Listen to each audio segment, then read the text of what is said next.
하나님의 말씀 고린도전서 11장 23절에서 26절입니다. 찾으시고요.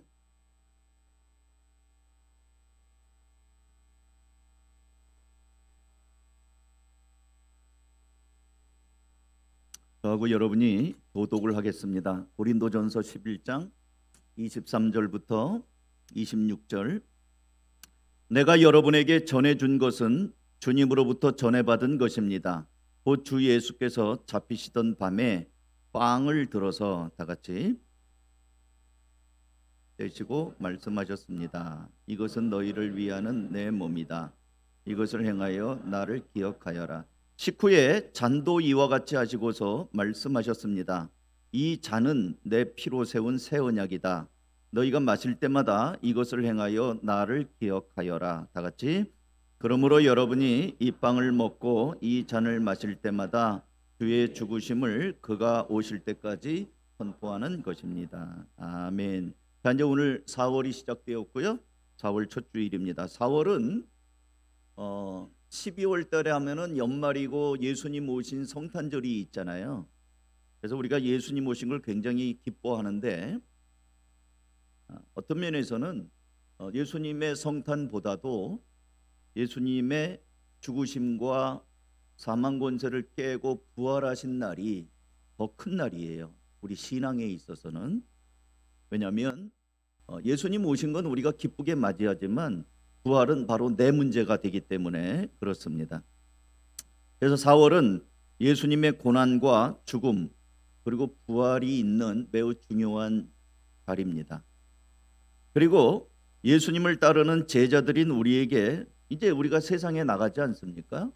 흩어져 살고 있는데 어떻게 예수님의 제자로 살 것인가? 부활을 경험한 제자로 우리가 어떻게 살 것인가에 대한 구체적인 말씀들을 하고 있습니다. 그래서 오늘 4월의 첫 주일이자 성찬식이 있는 주일에 예수님이 왜 성찬을 직접 이렇게 제정하시고 시행하시고 또 오고 오는 세대에 하게 하셨는가? 그리고 이 성찬에 참여하는 우리는 어떤 마음으로 참여해야 되는가? 그냥 단순하게 빵을 먹는구나, 잔을 마시는구나, 아주 뭔가 기분이 감정이 그렇게 해서는 안 되고요. 아주 굉장히 중요한 의미가 있어요. 사실 이 성찬은 교회의 역사 속에 굉장히 많은 오해가 있었고 성찬 때문에 많은 사람이 죽었어요. 박해를 당했습니다. 예수님께서 성찬을 하면서 이렇게 말씀하셨어요. 여러분이 잘 아는 오병이어의 기적이 요한복음 6장에 나오거든요. 그러니까 사람들이 그 아이가 바친 보리빵 5개와 물고기 2마리로 배불리 먹고 부스러기 모으니까 12광주리가 남았잖아요. 그거를 먹고 현장을 본 사람들이 굉장히 놀랬습니다. 이분이면 로마의 압제에서 영웅이 나셨네.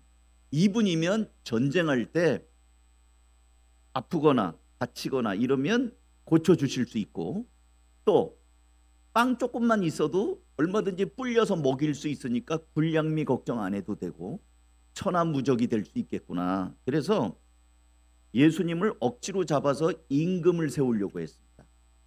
예수님이 마다하고 따로 산으로 가셨죠.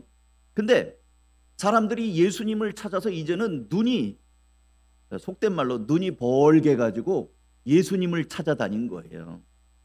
근데 예수님이 너희들이 나를 따르는 이유가 빵을 먹고 배불러서 왔구나. 썩을 양식을 위해서 일하지 말아라 하면서 예수님이 그 빵을 5,000명을 먹인 그런 이적에 왜 그렇게 하셨는가를 이렇게 설명했습니다. 요한복음 6장 뒷부분이죠. 53절 제가 읽어드립니다. 예수께서 그들에게 말씀하셨다. 예수님을 따라온 사람들이에요. 내가 진정으로 진정으로 너희에게 말한다. 너희가 인자의 살을 먹지 아니하고 또 인자의 피를 마시지 아니하면 너희 속에는 생명이 없다. 내 살을 먹고 내 피를 마시는 사람은 영원한 생명을 가지고 있고 마지막 날에 내가 그를 살릴 것이다. 내 살은 참 양식이요 내 피는 참 음료이다. 여러분 어떠세요?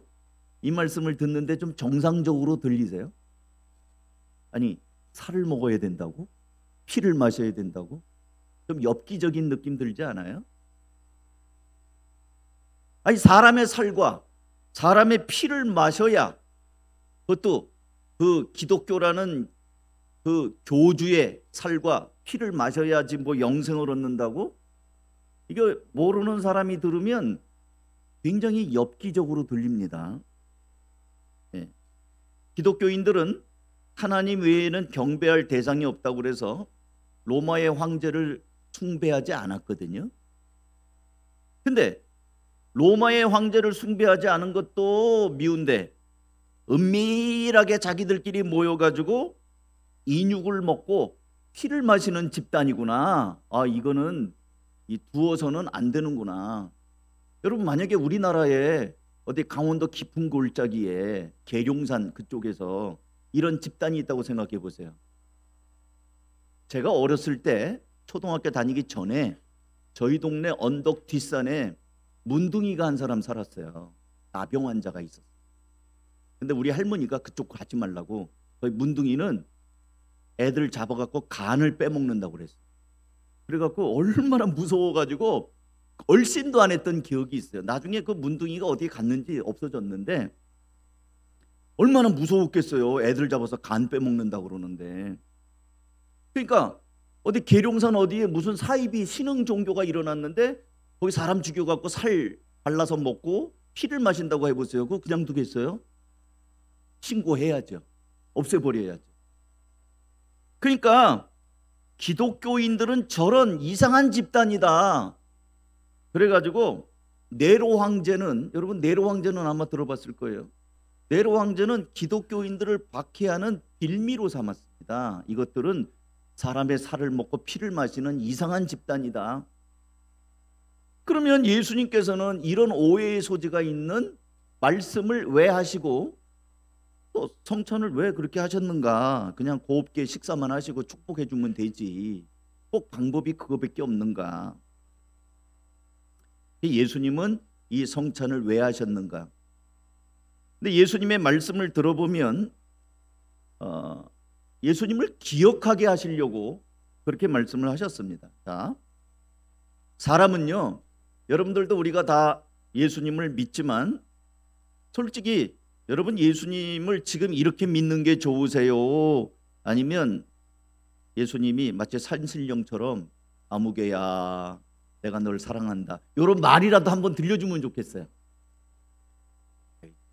저도 그래요. 저도 예수님이 나 꿈에서라도 나타나가지고 아무개야 내가 널 사랑한다 담대해라 이렇게 말해주면 와, 마음이 그냥 심장이 터져나 그럴 것 같아요. 근데 찬송도 있잖아요. 눈에는 아무 증거 보이지 않아도 귀에는 아무 소리 들리지 안 보이고 안 들리거든요. 그러니까 사람들은 뭔가 보인다 그러면은요 마음이 가요. 본성상 그렇습니다. 그래서 역사에 보면은 하나님이 한번 나타나 보이든지 좀 소리를 들려주든지, 여러분 우리 기독교의 공인한 로마의 콘스탄틴 황제가 313년에 기독교를 공인했잖아요. 그 어떻게 이 사람이 갑자기 헷가닥 해갖고 기독교를 공인했는가? 그 교회사를 보면 전쟁하러 나갔는데 하늘에서 영상이 보인 거예요, 이 황제한테. 그래가지고 그 영상을 나중에 보니까 예수 그리스도라는 글자가 뜬 거예요. 그래갖고 이 사람이 기독교를 공인한 거라니까요. 그러니까 뭔가 자기 체험이 있어요. 그러니까 체험을 좀 했으면 좋겠다, 봤으면 좋겠다, 들었으면 좋겠다, 이게 우리 본성 속에 있거든요. 예수님한테도 끊임없이 표적을 보여달라고 많은 무리들이 했거든요. 그러니까 병을 고치니까 사람들이 깜짝 놀라고 풍랑을 잔잔케 하니까 우와, 이분이 누구지? 귀신을 쫓아내는 걸 보고 우와, 정말 주님은 하나님이시구나, 이거를 봤다니까요. 예수님의 제자도 빌립, 예수님을 좀 보여달라고, 하나님을 좀 보여달라고 한 적이 있어요. 한번 볼까요? 요한복음 14장 8절. 빌립이 예수께 말하였다. 주님, 우리에게 아버지를 보여주십시오. 그러면 좋겠습니다. 여러분, 하나님 보고 싶잖아요. 아유, 어떻게 우리가 믿음도 없이 하나님을 보여달라고 그래? 아니, 빌립도 보여달라고 했다니까. 여러분, 보여달라고 기도하는 거 절대 나쁜 거 아니에요. 하나님을 좀 체험하게 해주십시오. 하나님이 정말 계십니까? 그러면 나를 좀 하나님을 믿을 수 있도록 뭔가 하나님이 살아계신다는 걸 보여주세요. 그래서 어떤 기도 응답을 해주시든지 뭔가 대박이 나든지 사고가 빵 터졌는데 구사일생으로 살아나. 근데 너무 그런 거 좋아하면 사고 나고 이러는 거 너무 좋아하진 마세요. 어쨌든 빌립이 아버지 하나님을 보여달라고 했어요. 그랬더니 예수님이 대답하시죠. 9절. 예수께서 대답하셨다. 빌립아, 내가 이렇게 오랫동안 너희와 함께 지냈는데도 너는 나를 알지 못하느냐? 나를 본 사람은 아버지를 보았다. 그런데 네가 어찌하여 우리에게 아버지를 보여주십시오 하고 말하느냐? 못 깨달은 거죠. 그렇지만 보고 싶었어요. 사람들이 우상을 따르는 이유가 뭐예요? 우상은 보이잖아요. 예? 집에다 우상을 이렇게 놓으면 그거 보이잖아요. 신이 옆에 있으니까 보이잖아요. 사람은 눈에 보이는 걸 쫓아다니는 습성이 있습니다. 그래서 하나님께서는 처음에 애굽 땅에서 이스라엘 백성들을 끌어낼 때 내가 너희들과 함께한다. 안 믿잖아요. 그러니까 하나님이 보여주신 게 뭐예요? 내가 너희들과 함께한다는 걸 보여준 게 낮에는 구름 기둥 봐, 내가 너희들 함께한다. 밤에는 불 기둥 봐, 내가 너희들과 떠나지 않고 함께하고 있다. 구름 기둥과 불 기둥으로 하나님이 지금 함께 있다는 걸 보여준 거예요. 그런가 하면 십계명도 자 지금부터 외워, 제1계명 외워라 이렇게 하지 않고 돌판을 새겨가지고 눈으로 보게 만들었다니까요. 그러니까 언약의 돌판도 주셔서 이스라엘 백성들이 그걸 보면서 하나님의 말씀이 우리와 함께하고 있다. 그리고 나서 성막을 지었어요. 성막을 짓게 한 다음에 하나님의 임재가 구름으로 임하면서 백성들이 그걸 보면서 아, 하나님이 우리 가운데 계시구나 하는 거를 봤다고요. 그리고 이제 자 광야로 진행을 하자 할 때 구름이 떠오르면서 그 성막을 착착착착 텐트니까 접어가지고 레위인들 제사장들이 어깨에 메고 가면서 나팔 불면서 가는 거를 보면서 따라갔어요. 나중에 성막은 성전으로 발전을 하죠. 이동형이 아니라 이제 가나안 땅을 정복한 다음에는 돌로 지은 이제 성전으로 발전을 합니다. 근데 성전으로 발전을 해서 처음에 제물을 바칠 때 이 불을 제사장이 부싯돌로 켜서 바친 게 아니에요. 불이 하늘에서 떨어졌습니다. 이 제물 위에 하나님이 살아계신 엘리야의 갈멜산에서도 하나님이 불로 팍 떨어져 가지고 거기 있는 제물을 태워버리잖아요. 그걸 보면서 여호와 그는 하나님이로다, 여호와 그는 하나님이다 하면서 하나님이 계신다는 것을 봤다고요. 그러니까 이 백성들이 하나님이 계시다는 것을 눈으로 보고 들었어요. 그 신약 시대에 와서는 예수님이 직접 오셔가지고 그 사람들과 함께 걸어다니고 병을 고치고 이러면서 세례 요한이 그러죠. 보라, 세상 죄를 지고 가는 하나님의 어린 양이로다. 예수님을 보면서 성경에서 예언한 그분이 여기 계시는구나. 예수님을 봤어요. 그러니까 제자들이 예수님 봤고 초대교회는 성령이 임하는데 불의 혀같이 임하는 걸 사람들이 봤습니다. 성령이 임하는 걸 봤어요. 그냥 안 봤는데 게 아니라 불처럼 바람 소리가 들렸고요. 불처럼 각 사람이 임하는 걸 눈으로 봤습니다. 그러니까 초대교회 성도들은 예수님을 믿는데 체험이 있어요. 그러니까 뭐 예수님 살아계시지, 나 봤어, 성령님이 임하는 거 봤어. 그 다음에 사도 바울이 찬송하고 기도할 때 어떻게 됐어요? 감옥문이 탁 열리고 쇠사들이 막 그 자리에서 덜커럭 다 풀어지고 봤어요. 그러니까 이 사람들은 박해가 있어도 나는 예수님을 봤는데, 내 목에 칼이 들어와도 나는 봤어, 난 경험해서 이게 있었다고요. 근데 오늘은 어때요? 오늘은 그런 체험이 경험한 사람들이 많지 않죠. 자, 여러분은 어떤 체험들을 하셨나요? 그냥 목사님 전 어렸을 때부터 그런 데니까 그런 줄 알았지 나는 들은 적도 없고 본 적도 없습니다. 그러니까 주님께서 이 제자들에게 하신 것이 성찬식이에요. 성찬식은 제가 지금 말로 좀 설교를 하잖아요. 여러분의 귀로 듣습니다. 이 사운드 보이스로 여러분이 들어요. 근데 성찬식은 눈으로 보는 말씀이에요. 따라서 합니다. 눈으로 보는 말씀. 여러분이 성찬을 통해서 이 빵을 씹고 잔을 마시면서 뭘 보느냐면 예수님이 지금 나한테 들어오고 계신다. 예수님이 지금 이 자리에 계신다는 그런 거를 경험하도록 만들면서 주님이 지금 함께 하신다는 거를 경험하도록 하는 눈으로 보이는 말씀으로 주님이 주신 거예요. 그래서 예수님께서 남기신 것이 우리에게 오고 오는 세대에 볼 수 있도록 성경을 주셨고요. 그 다음에 성례, 성찬을 행하도록 그렇게 하셨습니다. 그래서 이걸 통해서 예수님이 뭐라고 하냐면 나를 기억하여라.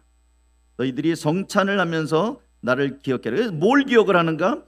주님의 살, 주님의 피.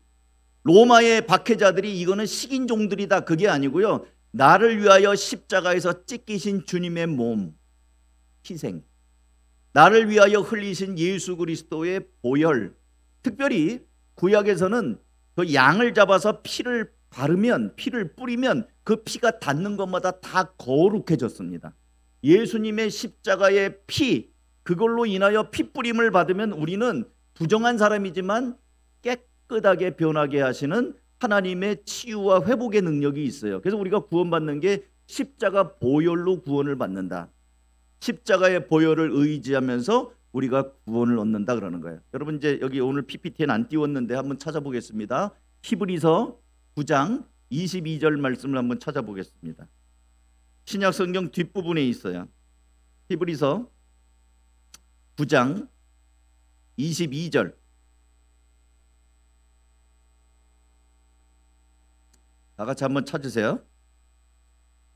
히브리서 9장 22절 찾으셨어요? 이게 PPT가 좋은 점도 있지만 나쁜 점도 있어요. 이 PPT가 너무 친절해가지고 성경들을 안 갖고 다녀요. 예. 히브리서 9장 22절 다 같이 한 목소리입니다. 시작. 율법에 따르면 거의 모든 것이 피로 깨끗해집니다. 그리고 피를 흘림이 없이는 죄를 사함이 이루어지지 않습니다. 그러니까 예수님이 이 붉은 포도주를 따라서 주면서 이거를 피라고 얘기를 해요. 이게 은유법이거든요. 우리 국어 시간에 배우잖아요. 은유법. 그래서 이 피로 말미암아 너희의 죄를 사하는 언약의 피라고 말씀을 합니다. 그러면서 성찬을 통해서 예수님이 어떤 분인지 나를 위해서 희생하시고 내 죄를 사해 주시고 나를 거룩하게 하시는 그 예수 그리스도의 희생과 그 정결케 하심을 우리는 성찬을 통해서 경험하는 것입니다. 그래서 고린도전서 11장 23절 다시 우리가 처음에 읽었던 본문으로 돌아갑니다. 내가 여러분에게 전해준 것은 주님으로부터 전해받은 것입니다. 곧 주 예수께서 잡히시던 밤에 빵을 들어서 감사를 드리신 다음에 떼시고 말씀하셨습니다. 이것은 너희를 위하는 내 몸이다. 이것을 행하여 나를 기억하라. 또 식후에 잔도 이와 같이 하시고서 말씀하셨습니다. 이 잔은 내 피로 세운 새 언약이다. 너희가 마실 때마다 이것을 행하여 나를 기억하여라. Remember, 기억하라는 것. 뭘? 예수님이 나를 위하여 십자가에 희생하신 찢기신 몸과 흘리신 보혈, 나를 정결케 하시는 예수님을 기억하라는 거예요. 이거를 악용해 가지고 로마의 그 황제들은 기독교는 사이비 집단이다. 사람의 살 먹고 피 먹는 이상한 집단이다. 이래 갖고 누명을 씌워 가지고 잡아서 감옥에 가두거나 죽이는 그런 빌미로 했다는 거야. 그건 아니죠. 예. 그래서 성찬식을 하신 이유는 예수 그리스도의 희생과 사랑과 또 우리를 깨끗하게 하시는 속죄를 기억하고 기념하는 거예요. 그러니까 여러분 우리가 이제 오늘 성찬식을 할 거예요. 할 때마다 예수님이 나를 위해서 이렇게 찢기셨구나. 나를 위해서 피 흘려 주셨구나. 그 예수님을 내가 모신다 하는 마음으로 꼭꼭 씹어 드세요. 그러면서 깊이 묵상하고 아마 반주도 있을 거예요. 그러면 신기하네, 빵 먹네, 세례 받으니까 빵 먹네. 우리 어린 청소년들은 그럴 가능성이 없잖아 있거든요. 약간 장난기로 그렇게 하지 말고 예수님을 지금 내가 모신다. 그렇게 생각하시면 됩니다. 두 번째는 예수님과 온전히 연합을 하도록 만들어요. 예수님께서 보리빵 5개와 물고기 2마리로 성인 남자만 5,000명인, 그러니까 여자와 애들까지 치면 더 많겠죠. 그 많은 무리를 먹이신 다음에 아까 말씀드린 것처럼 무리들은 예수님을 억지로 임금을 삼으려고 했어요. 근데 예수님은 이 오병이어가 단순히 빵을 좀 주겠다고 하는 이벤트가 아니다. 예수님이야말로 우리에게 생명을 주시는 생명의 빵, 생명의 생명수, 이 예수님이라는 것을 드러내기 위한 거라고 분명히 정의하여 말씀을 합니다. 요한복음 6장 47절입니다. 제가 쭉 읽을게요. 좀 길어서. 내가 진정으로 너에게 말한다. 믿는 사람은 영생을 가지고 있다. 나는 생명의 빵이다. 예수님이 자기가 생명의 빵이라고 그래요. 그러니까 오병이어에 준 빵이 예수님이라고 그러는 거예요. 이게 지금 요한복음 6장 앞부분에서는 빵을 나눠준 거고, 따르는 사람들에게 내가 빵이다. 너희의 조상은 광야에서 만나를 먹었어도 죽었다. 그러나 하늘에서 내려오는 빵은 이러하니 누구든지 그것을 먹으면 죽지 않는다. 조상들이 광야에서 만나 먹었잖아요. 내가 만나라는 거야. 만나 그거 먹은 거는 죽었지만 나는 영원히 죽지 않는 만나, 생명의 빵이라는 겁니다. 나는 하늘에서 내려온 살아있는 빵이다. 이 빵을 먹는 사람은 누구나 영원히 살 것이다. 내가 줄 빵은 나의 살이다. 그것은 세상에 생명을 준다. 그러니까 이 빵이라는 것이 예수님 자신을 모셔드리는 걸 말하는 거예요. 그러자 52절, 유대 사람들은 서로 논란을 하면서 말하였다. 이 사람이 어떻게 우리에게 자기 살을 먹으라고 줄 수 있을까? 식인종대란 말이야. 어떻게 살 준단 말이야. 이게 이제 헷갈린 거예요. 예수께서 그들에게 말씀하셨다. 내가 진정으로 너희에게 말한다. 너희가 인자의 살을 먹지 않고 또 인자의 피를 마시지 아니하면 너희 속에는 생명이 없다. 내 살을 먹고 내 피를 마시는 사람은 영원한 생명을 가지고 있고 마지막 날에 내가 그를 살릴 것이다. 내 살은 참된 양식이요 내 피는 참된 음료로다. 헷갈리는 말을 또 막 해요. 그러니까 못 알아듣는 사람은 못 알아들어요. 알아듣는 사람은 알아들어요. 여러분, 이 먹는다는 말을 꼭 입으로 먹는 것만 말하는 게 아니에요. 우리나라 말도 먹는다는 말이 많아요. 나이를 어떻게 해요? 나이를 먹어요. 욕을 어떻게 해요? 욕을 먹는다니까. 여러분, 욕을 입으로 받아 먹어요? 이 먹는다는 표현 자체가 우리가 밥 먹듯이 음식을 먹듯이 이렇게 먹는다는 게 아니고 나에게 뭔가 임한다는 것을 말할 때 우리나라 말에도 나이를 먹는다, 욕을 먹는다, 그다음에 옛날에 제가 초등학생 때인가 그건 저 기억이 안 나는데 홍수환 선수가 파나마의 카라스키아를 권투해 갖고 4전 5개에서 이긴 적이 있어요. 그 어머니한테 그때 흑백 테리비였는데 막 옛날에는 권투에서 이겼어도요 카포레이드 했었어요. 그런 시절이 있었어요. 엄마, 나 챔피언 먹었어. 챔피언도 먹어요. 1등도 먹어요.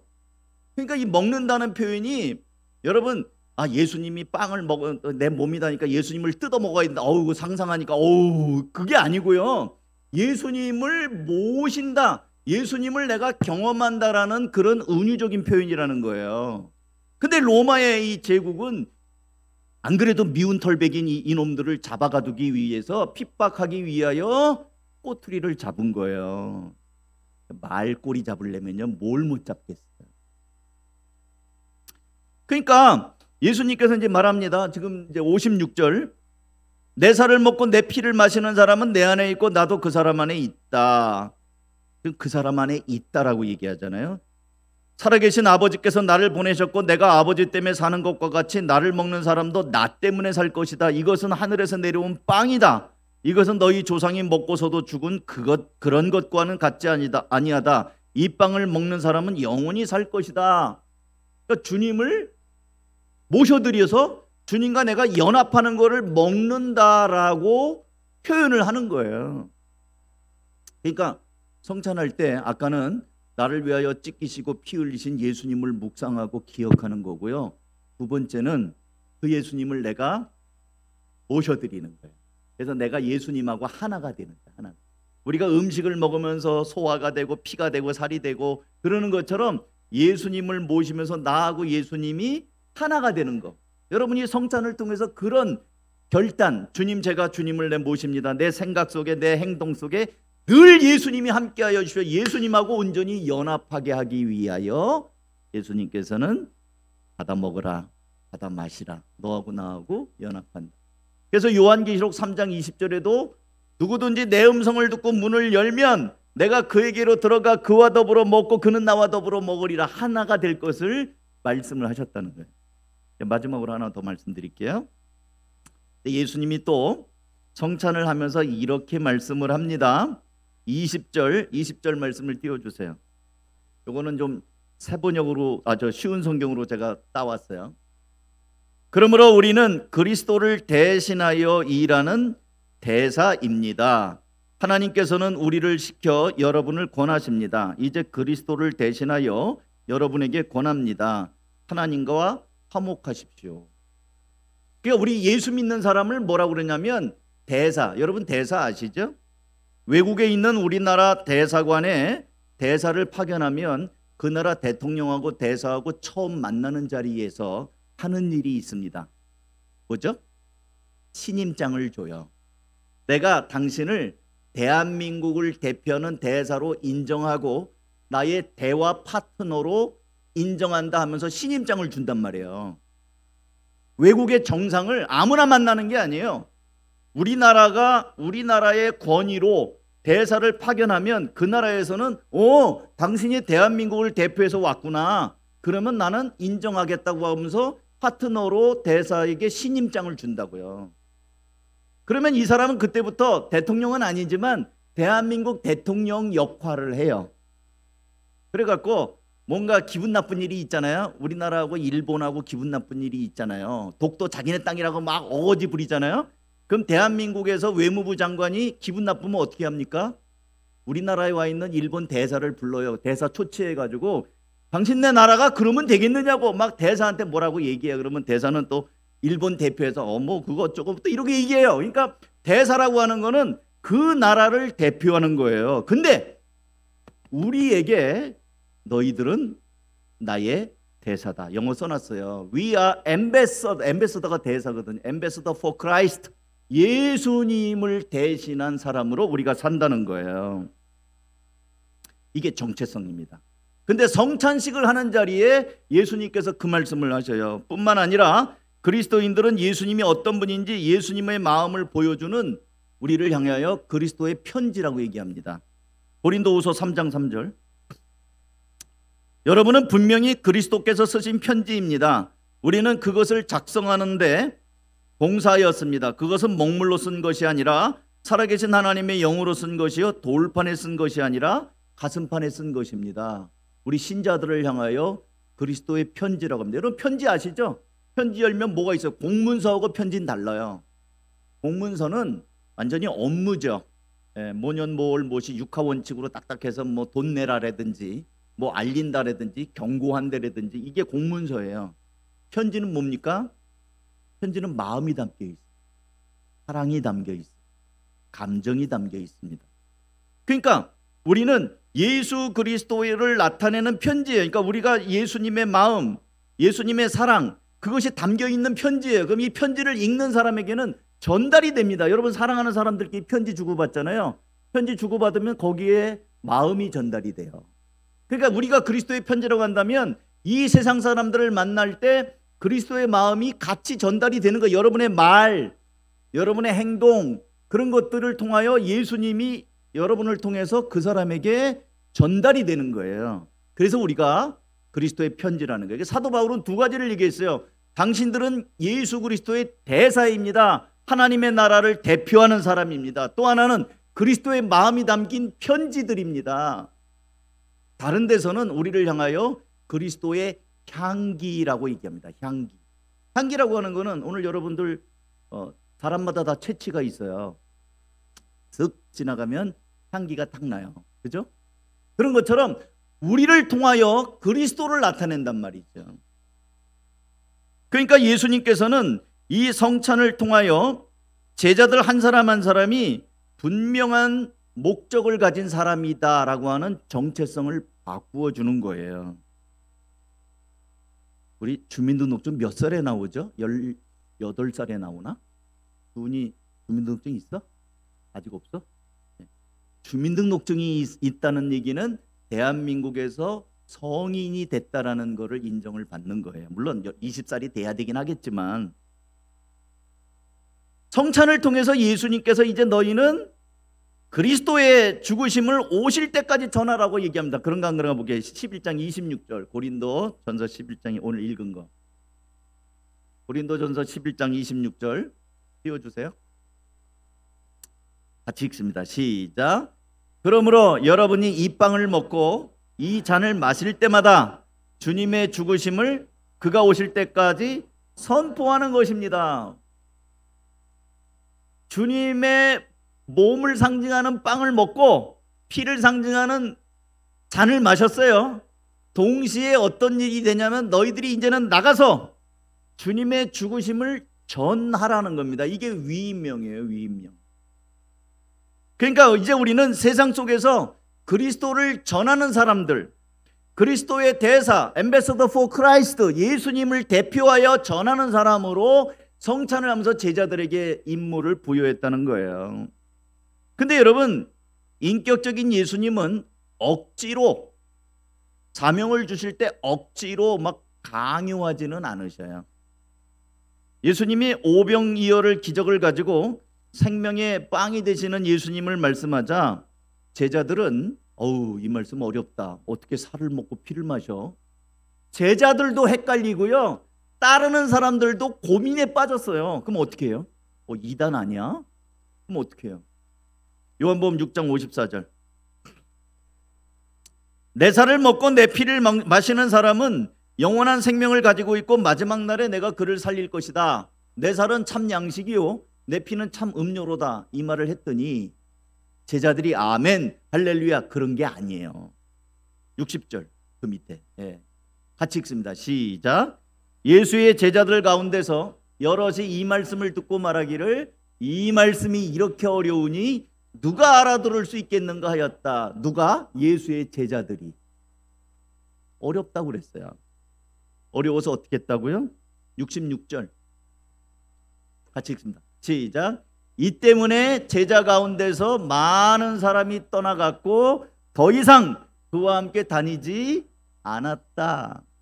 그러니까 많은 무리들이 이 성찬 때문에 이거 어렵네. 예수님 어떻게 살 먹고 피 먹으라고 그래. 예수님 따라다녀봐야 이거 큰일 나겠구나 하고 떠났다고요. 그래서 예수님이 떠나는 사람 막 붙잡고 질척거리게 막 붙잡고 그러지 않으셨어요. 그래서 예수님이 다 떠나는 무리 가운데 이제 12명에게 말합니다. 너희도 가려느냐. 그랬더니 베드로가 영생의 말씀이 여기 계시는데 주여 우리가 누구에게로 갑니까? 우리는 안 갑니다. 그래갖고 남은 사람이 있어요. 그러니까 지금 제가 무슨 말씀을 하고 싶은 거냐면 예수님의 살, 예수님의 피를 상징하는 이 떡과 잔이 굉장히 중요한 건데 첫째는 예수님을 어떤 분인지를 기억하는 것이고 예수님과 연합하는 것이고 동시에 이제는 예수님을 증거하면서 사는 새로운 입장이다라고 했는데 이게 부담이 되는 사람이 있다는 거예요. 그러면 안 해도 된다. 떠나도 된다. 예수님은 그렇게 열어놨다는 거예요. 그러니까 강요가 아니에요. 근데 그 은혜와 그 사랑에 감사하면 당연히 예수님 전하는 게 뭐 어려워? 할 수 있지. 이렇게 마음을 먹으면서 주님 나는 부족하지만 주께서 나에게 능력을 주십시오 하면서 성찬에 참여한단 말이에요. 예수님께서는 강요하지 않고 자발적인 순종을 원하십니다. 성찬도 마찬가지예요. 성찬은 예수님을 믿고 따르는 사람은 누구든지 참여할 수 있습니다. 그러나 그렇다고 해서 반드시 성찬을 다 참여해야 되는 건 아니에요. 마음에 꺼리 끼거나 뭔가 내가 해결되지 않은 죄가 있거나 주님 제가 주님의 성찬을 지금 모시기에는 너무 제가 좀 죄송합니다. 그런 분들은 안 하셔도 돼요. 근데 저는 이렇게 말하죠. 때가 있으니까 목욕탕 가잖아요. 죄가 있으니까 성찬을 해요. 죄가 있으니까 주님 나같이 부족한 죄인 나 찢기신 주님 흘리신 주님 주님의 살과 피를 제가 의지합니다 하고 죄 때문에 이 성찬을 참여해요. 근데 어떤 사람은 죄 때문에 주님 제가 너무 주님 앞에 죄송합니다 하고 꺼리껴지는 사람이 있을 수 있겠죠. 그런 사람은 하지 않아도 된다. 선택은 자기가 한다는 거예요. 그러면서 성찬을 통해서 주님과 연합이 되면서 이제는 내가 막 사는 사람이 아니고 주님을 모신 사람으로 살겠노라는 결단을 가지고 말도 조심하고 행동도 조심하는 그런 새로운 각오의 자리로 들어가는 것이 성찬이라는 거예요. 그동안 우리는 성찬식을 많이 했고 아마 제가 이 말씀도 성찬식과 관련돼서 몇 번 한 기억이 납니다. 그 왜 했느냐? 오늘 이제 4월을 시작하면서 성찬식도 있고 주님의 고난, 죽음, 부활이 있기 때문에 성찬이 그 문을 열어요. 굉장히 중요한 거니까 여러분이 다시 한번 또 우리 특별히 청소년들도 다시 한번 기억을 했으면 좋겠습니다. 성찬을 통해서 우리는 나를 위해서 이 땅에 오셨고 나의 죄를 위해 십자가에 대신 죽임을 당하신 예수님을 깊이 묵상합니다. 그리고 주님 앞에 자원하는 마음으로 무릎을 꿇고 이제는 예수 그리스도의 제자로 살겠노라는 결단을 합니다. 여기에 성찬에 참된 이유가 있습니다. 우리 예수님께서는 제자들이 인격적으로 결단하고 헌신할 수 있도록 성찬을 십자가를 지는 바로 앞에 이 성찬하고 예수님 십자가 지시거든요. 그 바로 앞에 시행하셨습니다. 사랑하는 성도 여러분, 예수님의 고난과 죽음 그리고 부활이 있는 4월의 첫 주일에 성찬에 참여하는 여러분 모두 주님의 사랑을 깊이 체험하고 또 우리는 주님 안에서 연합된 한 가족으로 한 몸 공동체로 이제는 주님을 전하면서 사는 사랑의 공동체, 복음의 공동체로 한 걸음씩 더 나아가는 복스러운 결단이 있기를 주님의 이름으로 축원합니다. 기도하겠습니다.